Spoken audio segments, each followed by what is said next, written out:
el pueblo que desapareció. Daniel Vargas era un periodista respetado, alguien que había logrado hacerse un nombre en varios periódicos importantes de Ciudad de México. Pero desde hacía meses, su vida profesional estaba estancada.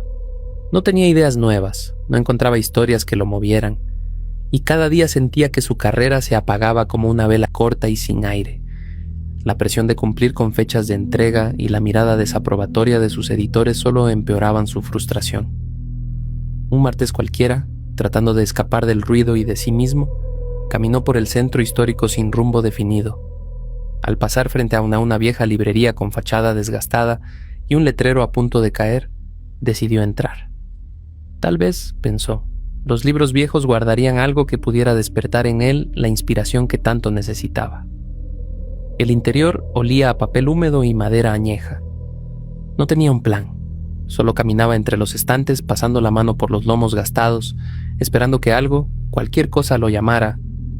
En su mente buscaba historias olvidadas, relatos antiguos, tragedias escondidas entre páginas que nadie ya leía. Entonces lo vio, un libro pequeño y polvoriento, casi oculto entre dos enciclopedias. El título estaba escrito con tinta desvanecida. El Pacto de Santa Catalina. ¿Cómo desaparece un pueblo sin dejar rastro? El autor era alguien llamado Tomás Aguirre, nombre que no le resultaba familiar, aunque se consideraba buen conocedor de periodistas de otras épocas.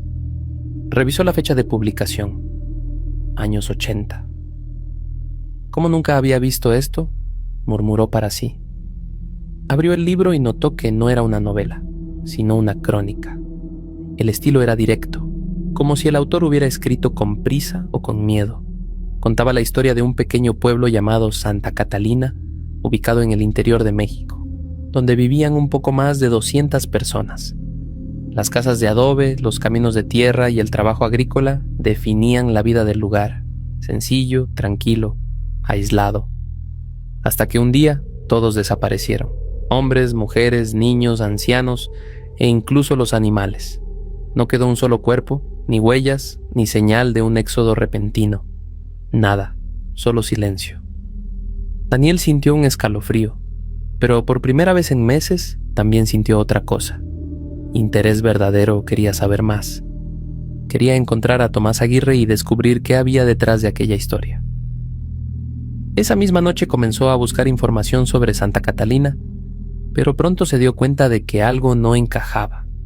No existía ni una sola referencia al pueblo, ningún registro, ninguna noticia, ningún mapa. Era como si jamás hubiera existido. Esa ausencia solo avivó su obsesión. Decidió entonces investigar al autor del libro. En archivos digitales, hemerotecas y viejos registros de prensa encontró que Tomás Aguirre había sido un periodista respetado en los años 70. Sin embargo, su carrera había terminado abruptamente. Algunos mencionaban problemas personales, otros delirios. Otros simplemente decían que un día dejó de escribir. Tras varios días buscando, Daniel encontró un dato clave. Tomás vivía, o más bien sobrevivía en un asilo a las afueras de la ciudad. Un hombre de más de 80 años, con la mente desgastada y sin visitas. Sin pensarlo, tomó su libreta y se dirigió al lugar. Cuando llegó, una enfermera de rostro amable lo guió por un pasillo estrecho iluminado por luces mortecinas. Al final, una habitación pequeña con olor a medicamentos y humedad. Sentado en una silla de ruedas, mirando hacia la ventana como si esperara algo que nunca llegó, estaba Tomás Aguirre. Tenía el rostro pálido, arrugado y una expresión que mezclaba tristeza con desconexión. Daniel se acercó con cautela. «Señor Aguirre», dijo en voz baja, «soy Daniel Vargas. También soy periodista y quisiera hablar con usted sobre Santa Catalina». Leí su libro. El anciano parpadeó lentamente y giró la cabeza hacia él. Por un instante, pareció regresar de un lugar lejano. Sus labios temblaron antes de emitir un susurro casi imperceptible. «No, debiste buscarme, muchacho». Daniel se inclinó para escucharlo mejor. El anciano respiró hondo, como si cada palabra le costara esfuerzo. «Hay cosas que es mejor dejar enterradas, Santa Catalina. Ese lugar está maldito, lleno de oscuridad». Sus ojos se fijaron en Daniel. «¿Por qué quieres saber de ese sitio?» «Quiero contar su historia, don Tomás», respondió Daniel con sinceridad. «Quiero que el mundo conozca la verdad». y quizá también pueda recuperar mi inspiración. El anciano mantuvo la mirada perdida unos segundos. Parecía debatirse entre hablar o callar. Finalmente murmuró: Santa Catalina era un pueblo normal. Hasta que apareció ese hombre, nadie sabía de dónde venía ni qué buscaba. Solo llegó un día, ofreciéndoles riquezas, cosechas abundantes, salud, todo lo que cualquier persona pobre desearía. Y ellos aceptaron sin preguntar, sin entender el precio. Daniel sintió un nudo en la garganta. ¿Qué pasó después? Tomás soltó un suspiro largo, casi un lamento. Primero, las discusiones. La gente cambió. Se volvieron agresivos, desconfiados, violentos. Luego comenzaron a dañarse entre ellos. Decían que era parte del pacto, que aquel hombre les exigía cosas terribles. El anciano cerró los ojos, hasta que una noche ese hombre les quitó lo único que tenían de verdad, sus almas, y el pueblo quedó vacío, sin vida, sin sonido. Daniel no supo qué responder. La historia era aterradora, pero también irresistible. Señor Aguirre, ¿podría ayudarme a encontrar ese lugar? Pero la enfermera apareció en la puerta. Es suficiente por hoy, dijo con firmeza. Antes de que lo llevaran, Tomás levantó la mano temblorosa y murmuró: busca a mi nieta, Lucía, ella sabe todo. La enfermera lo empujó por el pasillo hasta que la silla de ruedas desapareció. Daniel salió del asilo con más preguntas que respuestas, pero con una pista nueva. Lucía Aguirre, que al día siguiente encontró la dirección que aparecía en un viejo documento. Era una casa sencilla, pintada de un azul desgastado. Tocó varias veces sin obtener respuesta, hasta que finalmente una mujer abrió. Lucía Aguirre tenía unos 35 años, rostro serio y ojos cansados que revelaban desconfianza inmediata. ¿Qué quiere?, preguntó secamente. Daniel se presentó con rapidez y le explicó lo del libro y lo que su abuelo le había dicho. Cuando mencionó Santa Catalina, el rostro de la mujer cambió. Sabía que alguien vendría algún día, dijo al fin. Mi abuelo siempre decía que esa historia no iba a morir con él.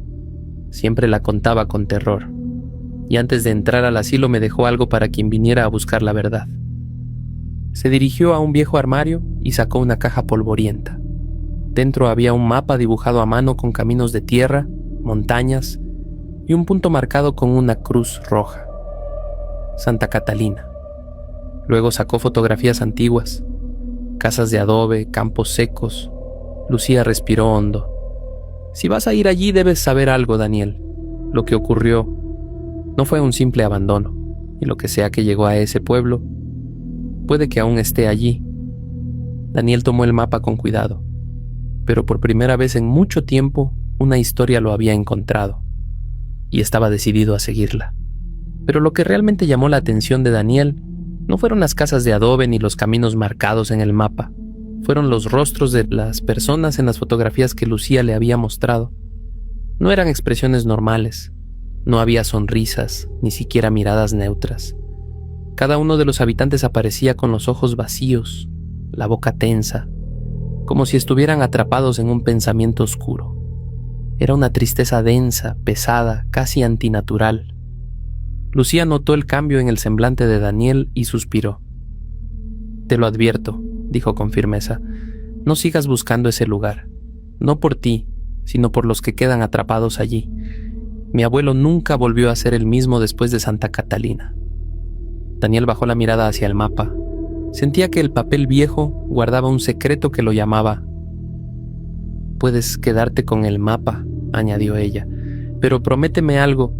No vuelvas a buscar a mi abuelo, y menos para preguntarle sobre ese lugar. No te imaginas lo que lo atormenta. Daniel asintió. Agradeció a Lucía por su tiempo y salió de la casa. Afuera, el aire parecía más frío que antes, y aunque las advertencias resonaban en su cabeza, algo más fuerte que la prudencia lo empujaba hacia adelante. Iba a buscar Santa Catalina. Era como si el pueblo mismo lo estuviera llamando. El camino hacia el supuesto pueblo no aparecía en ningún mapa moderno. Daniel comprobó varias veces su GPS y los mapas digitales, pero allí no había nada, ni caminos, ni restos de nombres, ni referencias. Santa Catalina era un fantasma cartográfico, así que tuvo que confiar únicamente en el mapa viejo que Lucía le había dado. Era un dibujo hecho a mano, con tinta corrida por el tiempo, pero detallado. Un sendero principal, curvas entre montañas, 2 ríos secos y un símbolo de cruz marcando el destino final. Condujo durante horas por carreteras secundarias y luego por caminos de tierra que parecían no llevar a ninguna parte. El cielo comenzó a nublarse y un viento áspero levantaba polvo mientras avanzaba. Finalmente, después de casi perder la esperanza, vio un letrero de madera semienterrado, corroído y torcido. Bienvenidos a Santa Catalina. Las letras estaban carcomidas, la tabla rota y sostenida solo por un clavo oxidado. El viento lo hacía crujir como si intentara desprenderse. Daniel tragó saliva y avanzó. El panorama que encontró lo dejó paralizado.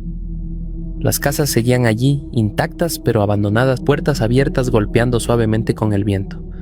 Ventanas rotas cubiertas de telarañas. Había juguetes tirados en mitad de la calle, una pelota rota, una muñeca sin cabeza. Ropa aún colgaba de tendederos oxidados, como si los habitantes se hubieran esfumado en mitad de un día cualquiera. El silencio incomodaba. No había pájaros, ni grillos, ni siquiera el sonido del viento entre los árboles. Solo sus pasos rompiendo la quietud. Daniel sacó su cámara y comenzó a grabar. Caminó entre las casas, enfocó el interior de algunas. Platos servidos, camas extendidas, lámparas encendidas pero sin luz, como si un tiempo suspendido hubiera detenido el pueblo. Dios, murmuró, pero estaba solo, completamente solo. A medida que avanzaba, el ambiente se volvió más pesado. Daniel sentía una presión en el pecho, un zumbido casi imperceptible en los oídos. Aún así, siguió caminando hasta llegar al centro del pueblo. Allí encontró una iglesia en ruinas. La fachada estaba agrietada, las puertas entreabiertas. Dentro, bancos mohosos, una cruz caída, velas derretidas sobre el suelo. El aire olía a madera vieja y algo más, como ceniza. Daniel grabó unos minutos más y salió. Al llegar a la plaza central, algo lo obligó a detenerse en seco. A unos metros, entre la neblina que empezaba a levantarse del suelo, una figura lo miraba. Era un hombre, o parecía serlo. Su cuerpo era delgado, demasiado delgado. La piel parecía transparente y su rostro, aunque humano, era borroso, como si su imagen vibrara. Vestía ropa antigua, de otra época, camisa amarillenta y pantalones gastados. No hablaba, solo lo observaba. Daniel retrocedió un paso y encendió su linterna. La luz apenas penetró la niebla, como si algo la absorbiera. Entonces la figura avanzó lentamente. Cuando habló, su voz fue profunda, calmada, pero cargada de una tristeza que no parecía humana. ¿Qué haces aquí? Daniel sintió que las piernas le temblaban. Vine a investigar. ¿Qué pasó en este lugar? Tragó saliva. ¿Tú lo sabes? El hombre sonrió, pero no era una sonrisa normal. Era una curvatura extraña, casi dolorosa. Este pueblo hizo un pacto con él, dijo. Todos aceptaron. Obtuvieron riquezas, prosperidad, pero la codicia los volvió ciegos, y cuando llegó la noche del pago, entregaron lo único que tenían de verdad. ¿El pacto?, preguntó Daniel. ¿Su alma? Una corriente helada recorrió la plaza. El hombre levantó una mano y de inmediato el ambiente cambió. La neblina se espesó y comenzaron a aparecer sombras alrededor de Daniel. Figuras humanas, hombres, mujeres, niños, todos con cuerpos torcidos, ojos vacíos y movimientos lentos, casi dolorosos. Murmuraban palabras que Daniel no podía entender, como lamentos que se repetían desde hacía décadas. La mente de Daniel comenzó a tambalearse. Sintió que algo empujaba contra su razón, como si la presencia del pueblo intentara quebrarlo desde dentro. Respiró con dificultad y, en un acto desesperado, empezó a rezar en voz baja. Pero antes de terminar la oración, una mano helada se posó en su hombro. «Aquí no está Dios para ayudarte». Daniel giró bruscamente. Era don Tomás Aguirre. El anciano del asilo estaba allí, pero su mirada no era la misma. Sus ojos eran oscuros, sin brillo, y su sonrisa desagradablemente amplia. Daniel retrocedió, horrorizado. «¿Cómo?», balbuceó. La figura que lo había recibido dio un paso al frente. Su forma humana comenzó a desmoronarse. La piel se estiró, el rostro se deformó, la silueta se volvió más alta, más delgada, más inhumana. En cuestión de segundos ya no era un hombre, era una criatura cubierta de una sombra densa, con ojos vacíos como pozos sin fondo y una sonrisa que parecía romper su propio rostro. Extendió sus brazos como si quisiera abarcar todo el pueblo. Yo les ofrecí riquezas, retumbó su voz, vibrando en el suelo. Ellos aceptaron y me entregaron lo único valioso. El cielo rugió con un trueno grave. Las sombras alrededor comenzaron a gritar, un sonido que no era humano. Era un lamento profundo, salido del abismo mismo. Tomás habló desde atrás de Daniel, con una voz totalmente distinta, hueca. Ahora es tu turno, muchacho. Daniel intentó correr, pero el suelo tembló. Un agrietamiento se abrió bajo sus pies. La tierra se abrió como una boca hambrienta. La oscuridad lo envolvió. Lo último que escuchó fue el lamento interminable de los habitantes del pueblo y la risa quebrada del anciano mientras la criatura extendía su sombra sobre todo. Lo que pasó con Daniel esa noche sigue siendo un misterio. Nunca se supo más de él, ni de don Tomás, ni de Lucía. Las autoridades buscaron durante semanas, pero no encontraron nada, ni restos, ni pistas, ni siquiera el camino hacia Santa Catalina. Como si el pueblo siguiera atrapado entre el tiempo y la oscuridad. Santa Catalina no murió, solo espera a su próximo visitante. El cadáver de la morgue. Esa noche me correspondía la guardia en el servicio médico forense. La llamada llegó poco antes de la medianoche. Provenía de una clínica psiquiátrica en la zona norte. Informaron que tenían un fallecido para traslado inmediato, hombre sin identificación, entre 30 y 40 años. Según el reporte, había sido internado por episodios de agresividad y pérdida temporal de conciencia. No llevaba mucho tiempo hospitalizado, no tenía familiares registrados y había muerto durante la madrugada. No ofrecieron mayores detalles, solo pidieron que firmara la recepción del cuerpo.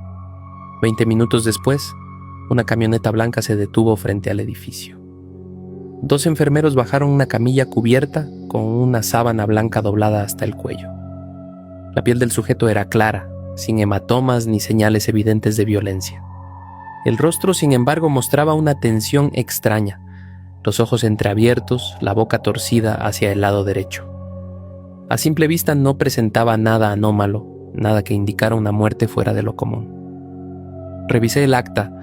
La causa del deceso estaba registrada como paro respiratorio bajo observación médica, hora de fallecimiento, 3:26 am. El documento no tenía la firma de ningún responsable. Sellé el folio y tomé posesión de la camilla. El personal no pronunció palabra alguna. Entregaron el cuerpo y se marcharon en silencio. Lo llevé hasta el área de reconocimiento preliminar. El pasillo estaba vacío, con todas las puertas cerradas. Encendí la lámpara blanca suspendida del techo, me coloqué los guantes y dispuse los documentos sobre la bandeja de instrumentos. Comencé el registro visual. Retiré la sábana y noté que el cuerpo todavía conservaba cierta tibieza. No estaba recién fallecido, pero resultaba inusual que aún mantuviera calor después de más de 3 horas sin signos vitales. Toqué los brazos, los dedos y hombros ya mostraban rigidez. Las pupilas no reaccionaron a la luz. El abdomen no presentaba inflamaciones ni actividad intestinal, la piel sin erupciones ni marcas. Me incliné sobre el tórax y empecé a abrir la cavidad. Fue entonces cuando ocurrió, un movimiento mínimo, apenas perceptible. El corazón pareció estremecerse. No fue una contracción ni una serie de espasmos, más bien como un temblor seco, como si una corriente hubiera atravesado el músculo por un instante. Me quedé inmóvil. Pensé que podía tratarse de un espasmo post-mortem, aunque era raro en una fase tan avanzada de rigidez. Me incliné con la linterna de mano y apunté directo al corazón. Esperé unos segundos, observando en completo silencio. No hubo más movimientos. El órgano permanecía quieto, sin señales eléctricas ni contracción alguna. Revisé los bordes, los vasos, las fibras, todo estaba en su lugar. Sin líquidos extraños ni rastros de fibrilación. Comprobé la mesa metálica, los electrodos y la conexión a tierra, En busca de posible estática, nada. El sistema estaba limpio, sin corriente residual. Decidí registrar el suceso en mi libreta. Hora, condiciones, temperatura. Dudé en incluirlo en el informe oficial. Temía que lo interpretaran como una confusión causada por el cansancio. Aún así, lo anoté. Cerré la cavidad, coloqué los órganos, lavé y cosí los bordes con precisión. Cubrí el cuerpo y lo trasladé a la cámara de refrigeración. Abrí la tercera gaveta, la destinada a los cuerpos sin identificación. Deslicé la bandeja y lo acomodé con cuidado. Aseguré los cerrojos, anoté el número de ingreso y el folio correspondiente en la bitácora. Luego apagué las luces, limpié el área y regresé a mi puesto. El resto del turno transcurrió sin novedades. Antes de retirarme, revisé que todas las compuertas estuvieran correctamente cerradas. Guardé la bitácora y marqué salida. El amanecer empezaba a filtrarse por las ventanas del pasillo cuando salí del edificio. No comenté nada de lo ocurrido, ni con el médico de guardia, ni con el personal administrativo. Supuse que era una simple ilusión provocada por el agotamiento. La noche siguiente regresé a mi puesto. El parte anterior no registraba movimientos ni ingresos nuevos. Lo primero que hice fue verificar la temperatura de las cámaras. Todo dentro de los parámetros normales. Entré en la sala de refrigeración para confirmar el estado de las gavetas. Una a una estaban bien cerradas, hasta que llegué a la tercera. El seguro metálico no estaba completamente ajustado. Parecía apenas girado, como si alguien hubiera intentado abrir sin terminar. Me incliné y abrí con precaución. El cuerpo seguía ahí, cubierto hasta el pecho, la sábana intacta, la etiqueta en su sitio, la expresión rígida, los ojos semicerrados. Cerré la gaveta, giré el seguro con fuerza y me quedé observando el acero unos segundos. No recordaba haber dejado nada mal asegurado.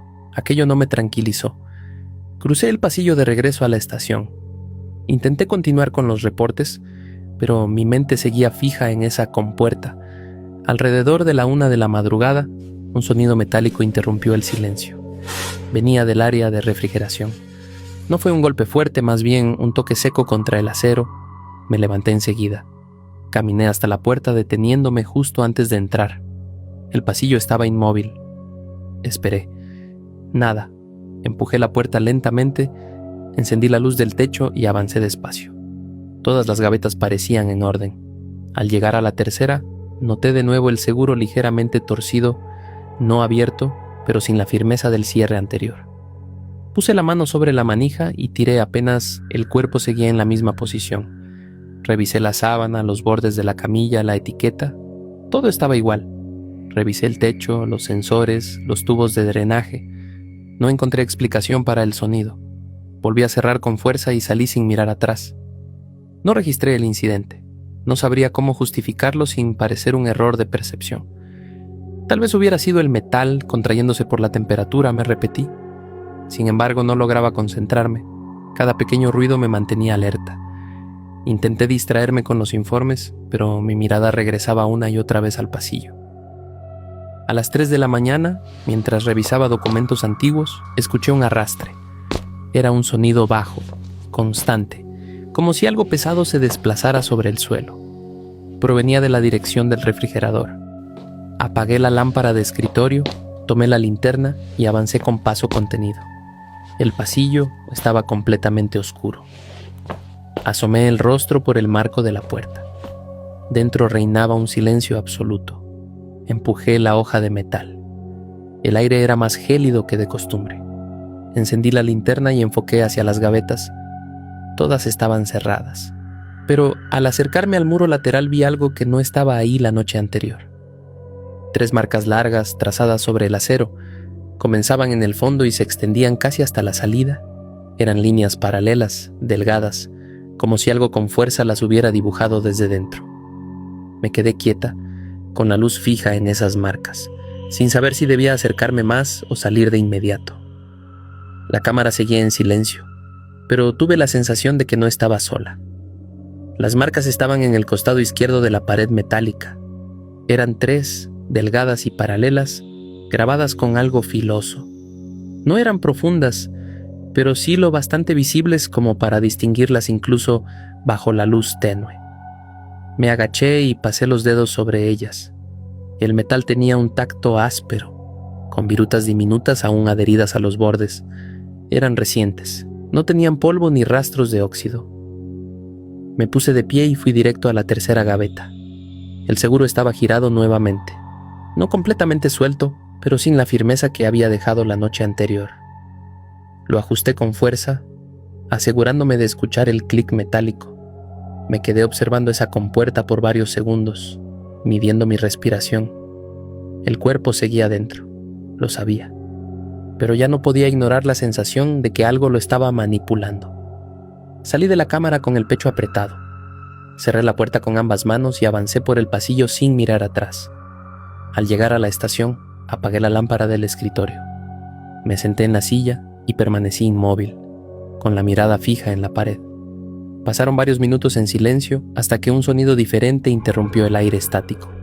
Era un gemido débil, prolongado, que parecía provenir del fondo del edificio. No era un crujido ni un golpe. Era algo orgánico, un lamento bajo, casi humano. Venía de la misma dirección en la que estaba la cámara de refrigeración. El foco del techo parpadeó una vez antes de estabilizarse. No me moví. Escuché con atención, pero no volvió a repetirse. Tomé la libreta, anoté la hora exacta y la ubicación probable del sonido. No puse teorías ni causas. No quise volver a entrar a la sala esa noche. Me quedé sentada hasta el amanecer, sin revisar correos ni bitácoras. Cuando sonó la alarma del fin de turno, guardé los documentos, cerré el registro y marqué mi salida. Caminé hasta la puerta sin voltear. Afuera, el aire era tibio, pero dentro de mí seguía la misma sensación comprimida en el pecho. Crucé el patio con las llaves apretadas en la mano. El guardia me saludó desde la caseta, pero no le respondí. Abrí el coche, encendí el motor y me marché sin mirar el edificio. Durante el trayecto a casa repasé mentalmente cada detalle. Las marcas en el acero, el seguro flojo, el gemido detrás del muro. Todo encajaba de forma confusa, sin una lógica aparente. Al llegar a mi departamento cerré las cortinas, apagué el teléfono y dejé la bata colgada en la puerta del baño. Intenté dormir unas horas, pero no pude hacerlo de inmediato. Había tenido noches difíciles antes, con cuerpos en descomposición o accidentes complicados, pero esto era distinto. No era el trabajo el que me pesaba, sino el recuerdo de lo que no podía explicar. Por primera vez me incomodaba la idea de estar sola en la sala de refrigeración. Nunca me había ocurrido. Siempre había pensado que la muerte era un proceso físico, medible, pero esa certeza empezaba a tambalear. Esa noche regresé a trabajar con la intención de mantener la mente despejada. Anoté mi entrada en la bitácora, revisé los registros del día y confirmé que no se habían recibido cuerpos nuevos. Todo estaba en orden. Me senté frente al escritorio, abrí el computador y continué con los reportes. Sin embargo, el silencio era tan absoluto que cada clic del teclado resonaba como un golpe en las paredes. Pasó la medianoche sin novedades.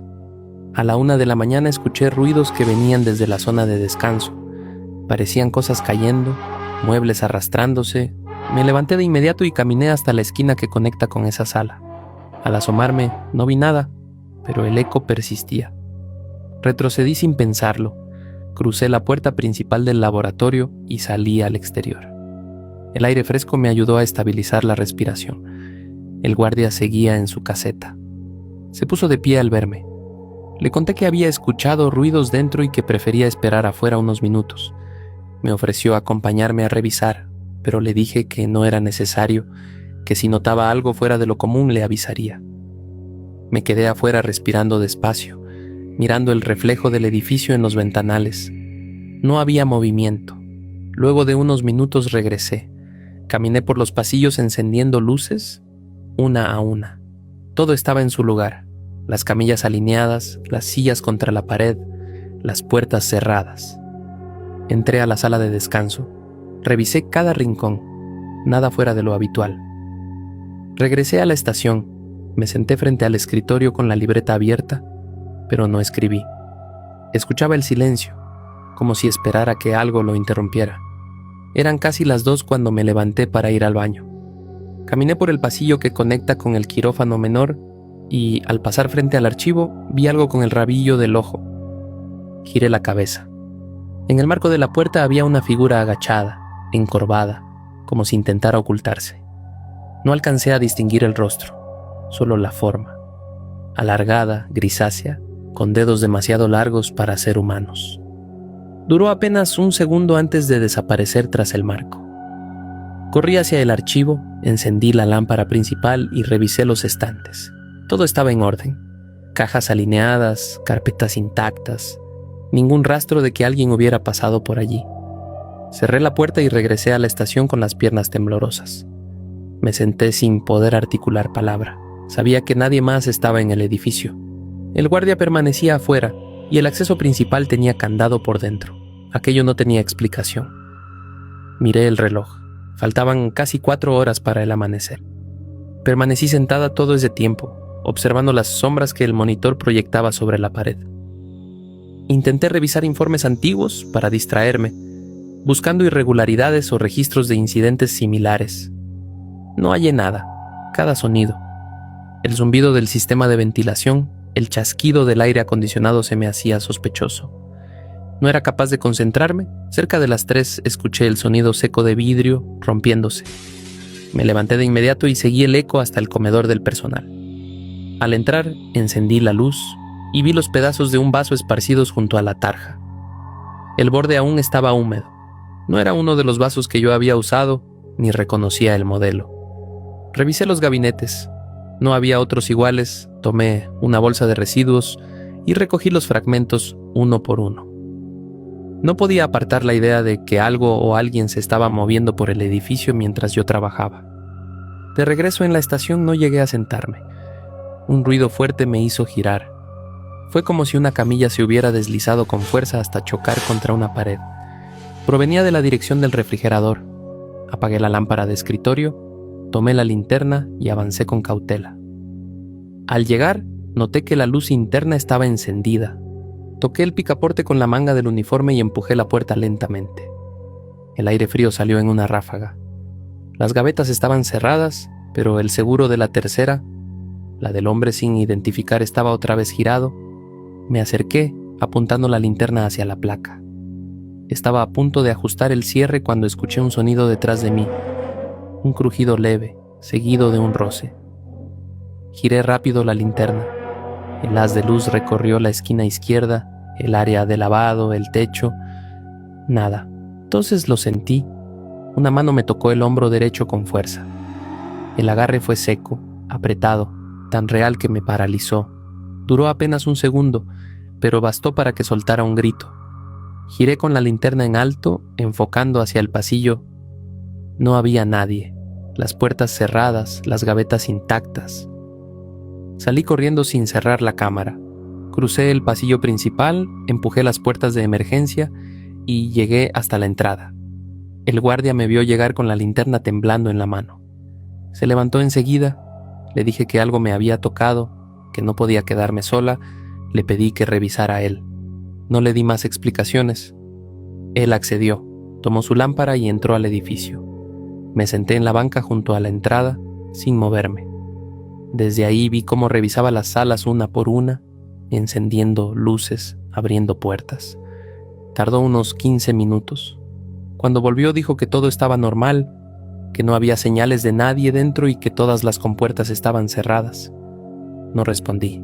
Me quedé afuera, mirando el suelo, con las manos apretadas sobre las rodillas. Faltaban poco más de 2 horas para el amanecer. No volví a entrar. Cuando el sol comenzó a asomar, me acerqué a la caseta del guardia y le dije que no volvería a cubrir turnos esa semana. Luego subí al coche y conduje hasta mi casa. Esa misma tarde escribí una carta dirigida al coordinador. No era un informe ni una queja formal. Solo expliqué que los turnos nocturnos estaban afectando mi salud y que necesitaba un descanso. No mencioné las marcas, ni el sonido, ni la mano que me tocó la espalda. Al terminarla me di cuenta de que, por primera vez en años, tenía miedo de volver al trabajo. Esta historia comienza cuando yo solo tenía 18 años, casi acababa de cumplirlos. Había estado planeando una excursión a un bosque junto con mis amigos, quienes, a último momento, todos terminaron cancelando.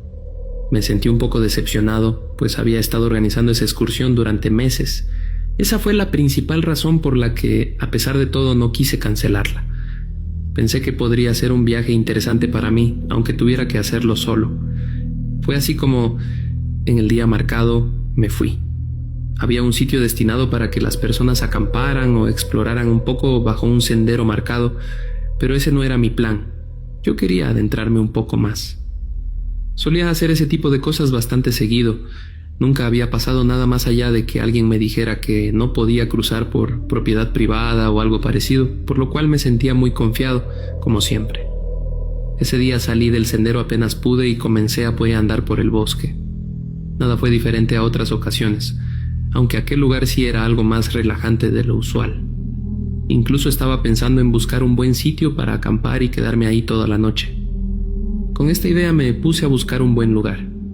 Estuve caminando un rato sin encontrar uno. Estaba tan empeñado en hallar el sitio perfecto que ni siquiera me percaté de que el sol comenzaba a ocultarse. Para cuando me di cuenta ya no podía seguir buscando en ese momento, por lo que, un poco desanimado, reuní fuerzas para regresar al sendero y reunirme con el resto de las personas. Después de casi 30 minutos caminando por el camino que juraba era el correcto, no podía ver ningún letrero o rastro que indicara que estaba yendo en la dirección adecuada. En un principio no entré en pánico. Sabía que esa era la última cosa que debía hacer. Mientras más nervioso se pone uno en esas situaciones, más fácil es perderse. Intenté mantener la calma, aún convencido de que había tomado el camino correcto, y continué andando. Tras unos minutos más, me di cuenta de que, en serio, había tomado el camino equivocado. No solo no encontraba el sendero principal, sino que parecía estar más adentrado en el bosque que antes. Por si fuera poco, la noche ya había caído por completo, dándole a toda esa experiencia un aire aún más aterrador. A pesar de eso, traté de mantener la calma. Me detuve un momento intentando orientarme, pensando que tal vez solo había tomado una vuelta equivocada, algo muy común en aquellos bosques donde todo se ve igual. Quise tomar un pequeño respiro y relajarme antes de continuar.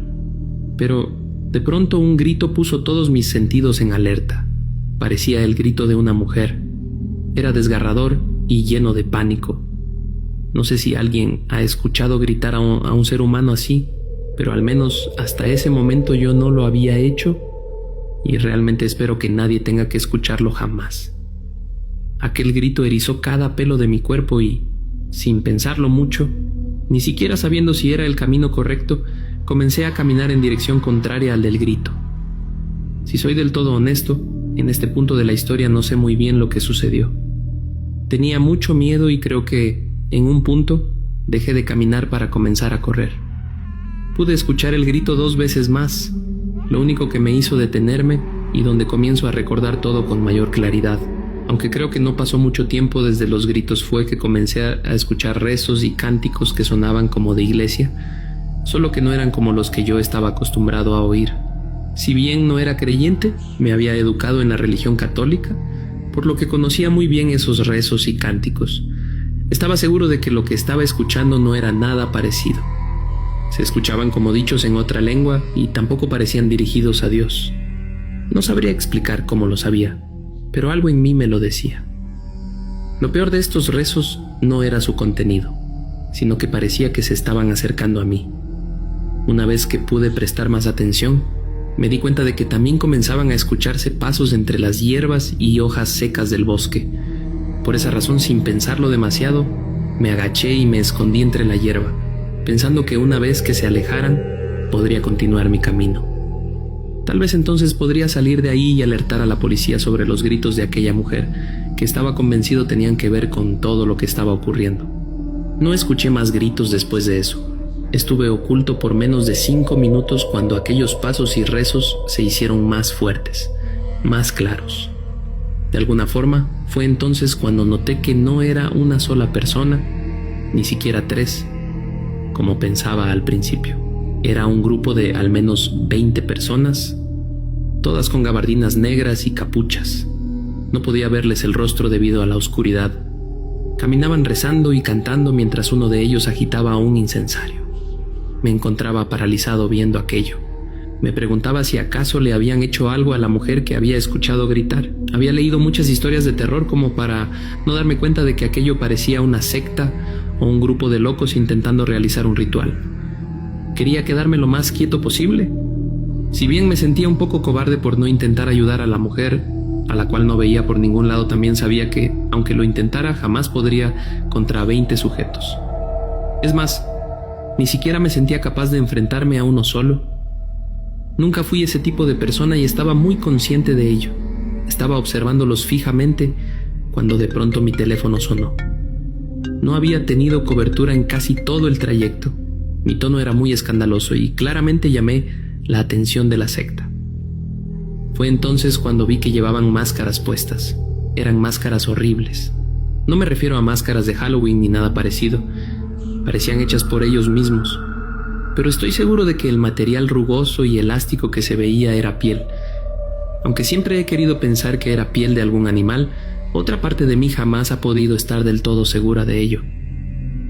A pesar de que eso me dio mucho miedo y sentí como si mis propios nervios fueran a traicionarme, logré reunir el valor suficiente como para ponerme de pie y salir corriendo con todas mis fuerzas.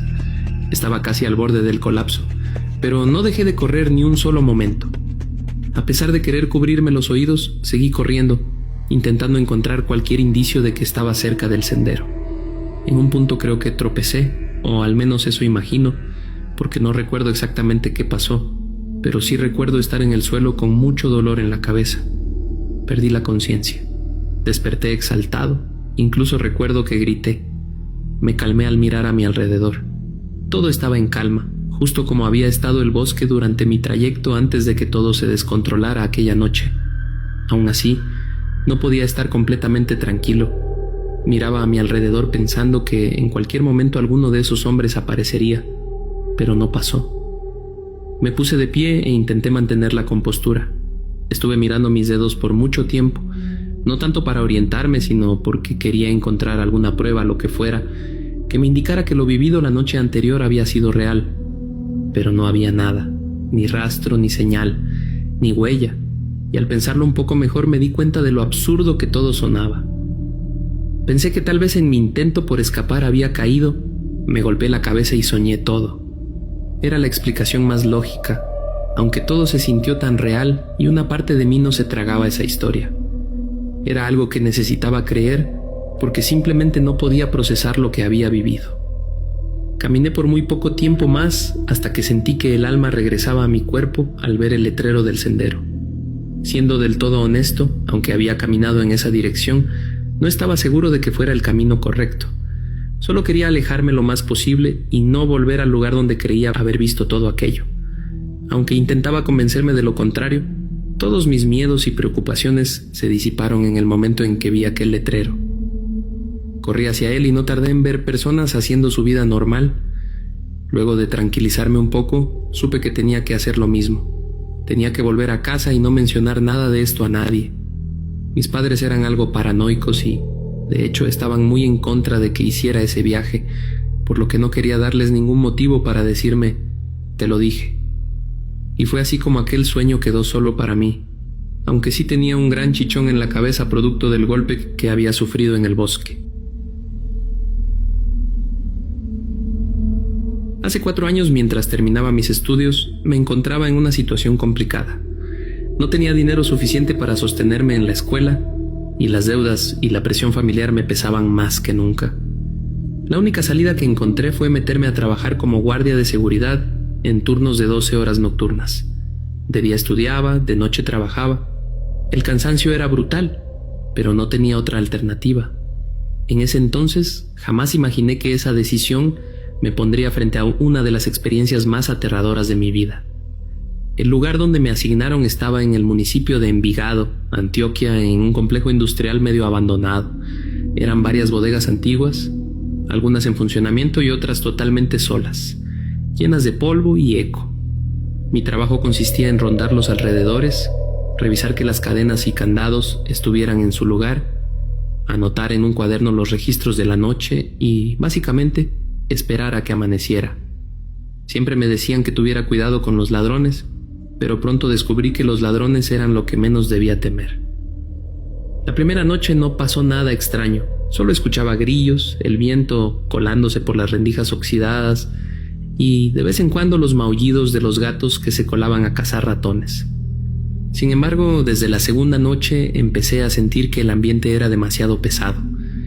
Había una especie de silencio incómodo, como si las sombras mismas me observaran. Cada vez que hacía mi ronda por la bodega más vieja, un frío inexplicable me recorría la espalda. Esa bodega tenía mala fama entre los trabajadores diurnos. Una señora de aseo me comentó una vez mientras tomábamos café: «Mijo, usted sí es muy valiente para estar solo aquí en la noche. Esa bodega de la esquina dicen que está maldita». Yo solté una risa nerviosa y le pregunté por qué. Ella bajó la voz y agregó: «Porque ahí se ahorcó un trabajador hace años. Nadie sabe si fue suicidio o lo mataron, pero desde entonces los vigilantes duran poco en este puesto». No le di mucha importancia en ese momento, aunque lo que me dijo me quedó retumbando en la cabeza. Esa misma noche, mientras hacía mi recorrido de las 3 de la mañana, pasé frente a esa bodega y juraría haber visto una silueta oscura balanceándose en el centro, como si alguien colgara de una cuerda invisible. Encendí mi linterna de inmediato, pero no había nada, solo polvo y viejas estanterías oxidadas. Los días siguientes fueron aún peores. Empecé a escuchar ruidos dentro de esa misma bodega, pasos arrastrados, golpes secos e incluso voces apagadas como si alguien rezara. Lo más perturbador era que cada vez que trataba de asomarme, el silencio volvía de golpe. Me convencí de que tal vez era mi imaginación, producto del cansancio y el sueño acumulado. Pero un guardia veterano con el que hablé una mañana me dijo algo que me heló la sangre: «Si escucha rezos, no conteste. Si contesta, lo pueden seguir». Yo no entendí bien a qué se refería, pero nunca olvidé esa advertencia. Una madrugada, mientras escribía en el cuaderno de registros dentro de la garita, escuché 3 golpes fuertes en la puerta principal del complejo. Eran golpes secos, metálicos, como si alguien estuviera tocando con furia. Tomé la linterna y fui a revisar, pensando que tal vez era un supervisor o algún vecino con un problema, pero al abrir no había nadie. Caminé unos metros afuera iluminando los alrededores, pero el lugar estaba completamente vacío. Al regresar, noté que el candado de una de las bodegas, precisamente la que tenía la mala fama, estaba abierto. Yo estaba seguro de haberlo cerrado en la ronda anterior. El corazón se me aceleró. Empujé lentamente la puerta de hierro, que rechinó como si no se hubiera movido en años. Adentro, la oscuridad era tan densa que parecía un muro. Apenas avancé 2 pasos, sentí un olor penetrante, como a carne podrida. Alumbré con la linterna y vi algo que me quitó el aliento. En la pared del fondo había marcas de manos, pero no eran manos normales. Eran huellas largas, deformes, algunas con más de 5 dedos, impresas en un color rojizo oscuro. Retrocedí de inmediato y cerré la puerta con fuerza, asegurándome de poner bien el candado. Esa noche no volví a acercarme a esa bodega. Con el tiempo, los sucesos se hicieron más agresivos. En varias ocasiones escuchaba mi nombre susurrado justo detrás de mí: «Diego», con un tono arrastrado, casi burlón. Al voltear, jamás había nadie. Una vez, incluso sentí un aliento helado en mi oreja, tan real que instintivamente golpeé con el codo hacia atrás, pero lo único que golpeé fue el aire. Lo peor sucedió una madrugada lluviosa. Estaba en mi ronda y, al pasar frente a un ventanal, vi claramente el reflejo de un hombre detrás de mí. Llevaba una soga en el cuello y la cabeza ladeada de manera antinatural. Grité y giré con la linterna, pero no había nadie. Cuando volví a mirar el vidrio, el reflejo seguía ahí, mirándome con una sonrisa torcida. Corrí hasta la garita y cerré la puerta con seguro. No quería volver a salir, pero el deber me obligaba a seguir rondando. En medio de mi miedo, marqué el número del supervisor para contarle lo que estaba pasando. Me respondió medio dormido y, cuando terminé de hablar, solo me dijo: «Aguante. Todos los que trabajamos ahí pasamos por eso. Si quiere, renuncie, pero mientras tanto cumpla su turno». Me quedé helado. Eso significaba que lo que veía y escuchaba no era producto de mi cansancio. Era real, y otros lo sabían. La última noche que trabajé allí fue la peor de todas. Alrededor de las 2:45 de la madrugada, escuché los rezos otra vez, pero esta vez no eran apagados, sino fuertes, como un coro de voces masculinas dentro de la bodega maldita. Se repetía la misma frase en latín, aunque yo no entendía nada. Mi cuerpo actuó solo, tomé la linterna y fui hasta allá, como si algo me empujara a entrar. Cuando abrí la puerta, las voces se callaron de golpe, pero el interior no estaba vacío. Había figuras, o mejor dicho, sombras con forma humana, paradas alrededor de lo que parecía un círculo dibujado en el suelo. No se movían, solo estaban ahí, quietas, mirándome. Una de ellas levantó el brazo y apuntó hacia mí. Sentí un peso insoportable en el pecho, como si me apretaran el corazón con una mano invisible. Caí de rodillas, apenas respirando. La linterna se me escapó y quedó iluminando de frente al círculo. En el centro, colgando de la nada, estaba el mismo hombre que había visto en los reflejos. El cuello roto, la lengua morada, los ojos vidriosos que, aun así, parecían vivos. Con el poco aire que me quedaba, recé lo que me vino a la mente, pidiéndole a Dios que me sacara de ahí. En ese instante un trueno estremeció el lugar y todas las luces de la bodega parpadearon. Aproveché para arrastrarme hacia la salida. Cuando crucé la puerta, el peso en mi pecho desapareció. Cerré con fuerza y corrí hasta la garita sin detenerme. Esa fue la última vez que puse un pie en ese lugar. Al día siguiente renuncié, sin importar que me quedara sin trabajo. Preferí morirme de hambre antes que volver a enfrentar lo que habitaba en esa bodega. Con los años, cada vez que paso cerca de esa zona, siento un escalofrío. Nadie mantiene guardias mucho tiempo allí. Los rumores persisten. Algunos dicen que ese trabajador no se ahorcó, sino que fue parte de un ritual oscuro que se hizo en esa bodega y que su alma quedó atrapada, condenada a repetir su sufrimiento. Otros creen que lo que se manifiesta ahí ya no es él, sino algo peor que tomó su imagen para atormentar a los vivos. Yo no sé cuál sea la verdad. Lo único que sé es que lo viví, que lo sufrí y que jamás lo olvidaré. A veces, incluso ahora, mientras trato de dormir, escucho ese susurro en mi oído y despierto empapado en sudor, rogando que nunca venga a buscarme fuera de esa bodega.